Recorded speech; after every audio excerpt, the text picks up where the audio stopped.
टंला हालामनि मेट्रिक आनजादाव सेथि मासि लाना उथ्रिसार फरायसाफोरखौ बरायनायजों लोगोसे मान बावदों। टंला हालामनि टप 10 फरायसाफोरखौ मान बिलाइ आर'नाइजों आरो सेथि मासि आवग्रिना उथ्रिसार फरायसाफोरनो आर'नाइजों बरायो। दुलाराय बर' फरायसाफोरा बर' बिजोंजों सेथि मासि लाना उथ्रिसार जानाय फरायसाफोरखौ बोसोरफ्रोमबो बरायनाय आरो मान बावनाय हाबाफारि लागासिनो थानायजों लोगोसे फरायसाफोर आरो दिथागिरिफोरखौ थुलुंगा होनाय मोनसे बाहायथाव हाबाफारि। दिनै उदालगुरि जिल्लानि सिङाव थानाय टंला हालामाव बावैसो फोसावजानाय मेट्रिक आनजादनि सेथि मासि मोननाय फरायसाफोरखौ टंला दख'रा दुलाराय बर' फिसा आफादा टंला जौमा फरायसालिनि अडिटरियाम हलाव बरायना मान बावदों। हाबाफारिखौ बेखेवना होयो बेरगाव महकुमा बेंगिरि पल्लबी कचारिया। बिथां कचारिया फरायसाफोरनि फरायना बोरै गिदिर गोलाव जानो हायो बेनि सायाव बिबुंथि लाखियो। लोगोसे एबसुनि बिब्दि हाबाफारि लानायखौ बाख्नायो। दिनैनि बराय टंला दख'रा बर' फरायसा आफादनि बर'नि आफाद सामलायनाय हाबाफारिखौ राजिब बर'नि आफाद सामलायनाय हाबाफारियाव बेखेवगिरि बेरगाव महकुमा बेंगिरि पल्लबी कचारिजों लोगोसे गाहाय आलासि सोलोंसालिनि बर' बिफाननि गाहाय डक्टर भुपेन नार्जारी बिथाङा।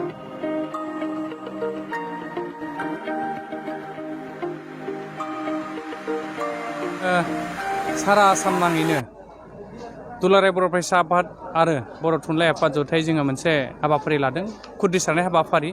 बे जे जोङो मोनफ्रोमबो फरायसालि बा जौमा फरायसालि बा मुलुगसोलोंसालिनि फरायसाफोर, फोरोंगिरि, दिथागिरि आरो जोंनि एबसुनि बा थुनलाइ आफादनि साफ्रोमबो दैदेनगिरिया नैबे गोसोम बेच लानायनि गेजेरजों नैबेखौनो जोङो फोरमायनो नागिरदों जे बे खुद्रिसारनाय।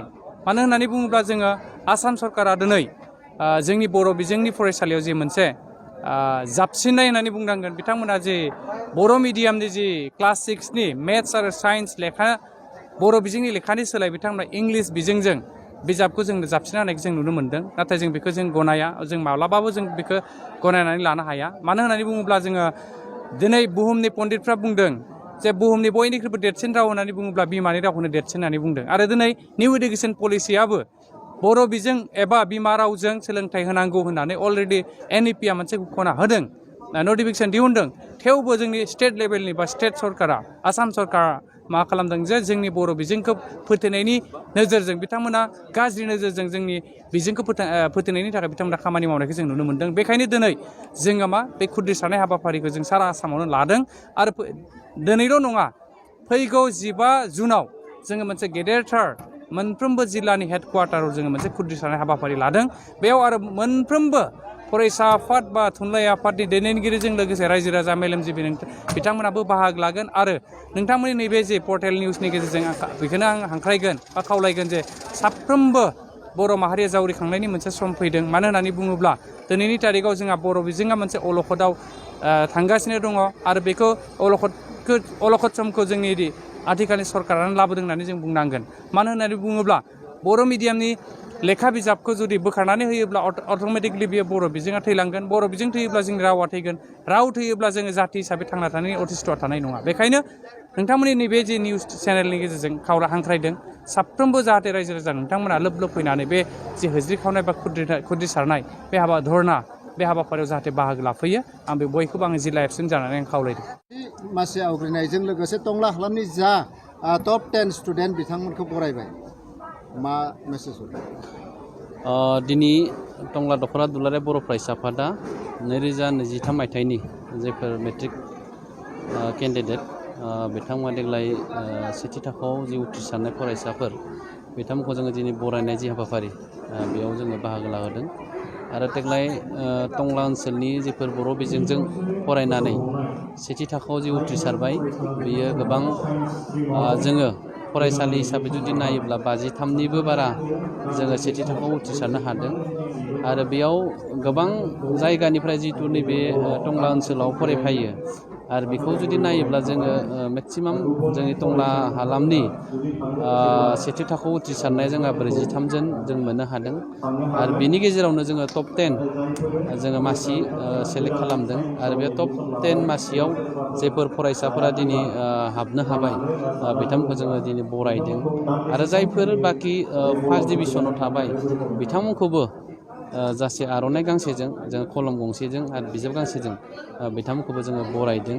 आरो बेखौनो आसा फारिदों जे टंला ओनसोलनि जायफोर बर' बिजोङाव फरायनानै सेथि थाखोआव उथ्रिसारबाय बिथांमोना जिहेतु गाबोन समफोर गोबां कलेजाव एडमिसन लाबाय आरो दिनैनि हाबाफारिनि गेजेरजोंनो बिथांमोनखौ जोङो बेखौनो फोरमायनो सानो जिहेतु बिथांमोना गोबां मिजिं आरो सिमां मोनसे दङ गाव गावनि एम मोनसे दङ बिथांमोननि एमसिम जाहाथे सहैनायाव दिनैनि हाबाफारिनि गेजेरजोंनो गोबां जिहेतु नैबे हाबाफारियाव गेदेमा आलासिफोर बिथांमोनाबो फैदों आरो बेयाव गुवाहाटि मुलुगसोलोंसालिनि सासे बड' डिपार्टमेन्टनि हेड बिथां डक्टर भुपेन नार्जारी सार बिथाङाबो फैदों आरो बिथाङा गोबां खोथाखौ फोरमायलांदों आरो निस्सय बिथांमोननि बिबुंथिखौ खोनासंनानै फैबाय थानाय समाव जोंनि टंला ओनसोलनि जिफोर बर' बिजोङाव फरायनाय फरायसुला फरायसुलिफोर दङ बिथांमोना जुदि देग्लाय सेथि थाखोआव उथ्रिसारबाय आरो फैबाय थानाय समाव जाहाथे बिथांमोना मोजां रिजाल्ट खालामनो हायो जोङो एसे गोसो फोथायनाय दङ आरो बेयाव